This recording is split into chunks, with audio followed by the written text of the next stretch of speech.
Hi, thanks for joining me today. Are you worried that some of the things that are going on in your step family aren't really right?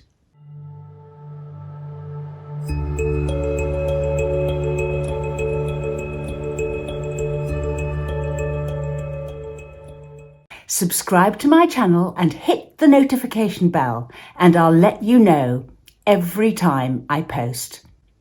I always think it's possible to see the effects of what has happened before in people's behaviour afterwards. So when you join a step family, it is possible to see the effects of the split in the previous family, the divorce, maybe it's a death in the family, whatever has gone before can have an impact on people's behaviour in the future. Now, for parents, this can mean that they feel guilty towards their children because they feel guilty for what's happened and therefore they want to make amends to this child.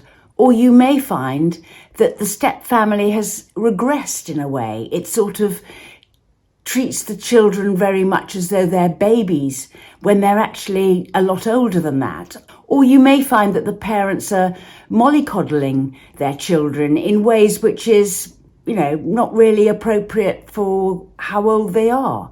And as well, you may find the parents may choose to parent in ways that aren't helpful. For example, the child may sleep with their daddy or mummy in the same bed, and you think that this is really inappropriate and not right. Or there may be issues around cleanliness, they don't clean their teeth, or about food, they aren't given the right food to eat or properly or whatever. And a step parent coming in can very easily see that things aren't right in the parenting of the child. So it can be very difficult to know what to do about this. Now, poor parenting can be on a spectrum. It can go from being what people generally call very good parenting, or it can go to being very poor parenting. And you as the step parent could be feeling that the parenting isn't good enough, or things are happening that shouldn't be right, that aren't right. And you really need, if you're worried about that, to take some professional advice on what is actually happening in your situation to know whether it's gone beyond the scale, down, further down, to a place where it isn't acceptable. So given that you're putting up with some difficult behaviour as a result of the fallout from what happened in the step family before you became a step family, that fallout is information for you. It gives you an insight into the level of trauma or the level of distress that happened in the family. You are often in step families not dealing with just children that have had normal childhoods.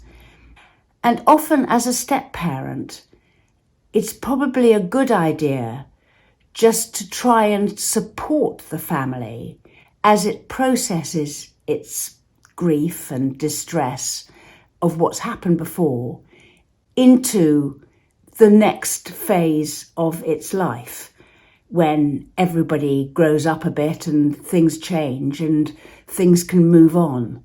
And what does this mean in practice? Often this may mean not addressing the behaviours themselves, like the sleeping in the same bed or not washing your teeth or not eating the right foods, not addressing those things particularly, but helping everybody recover in different ways. A good word for it can be to provide some scaffolding so that the family have round it a bit of support. So you've got some structure, some regular things you do. You develop things that you enjoy doing together.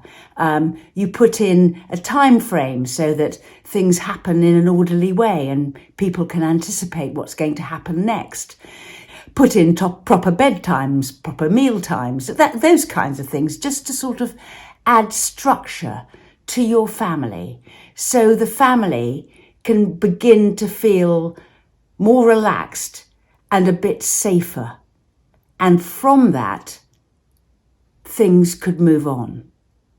When you get the opportunity to talk to your partner, sometimes it's good, instead of to say your piece, is to actually ask questions and just be curious. Ask them about what the effects of their behaviour in parenting might be by allowing or doing something, rather than saying, I don't think that's a good idea. Just get them to think about what they're doing by asking questions and remaining curious about it. It's not easy, this kind of thing. And it does take time for a step family to form and to move on from what's happened in the past. And for step parents, it can be frustrating, but bide your time and use the opportunities when they present themselves to you to possibly move things on. But it's likely that all of this will take much longer than a step parent would like it to be. We run workshops, sessions, an email response service, and we write booklets. Look in the description box below for links to our social media and website.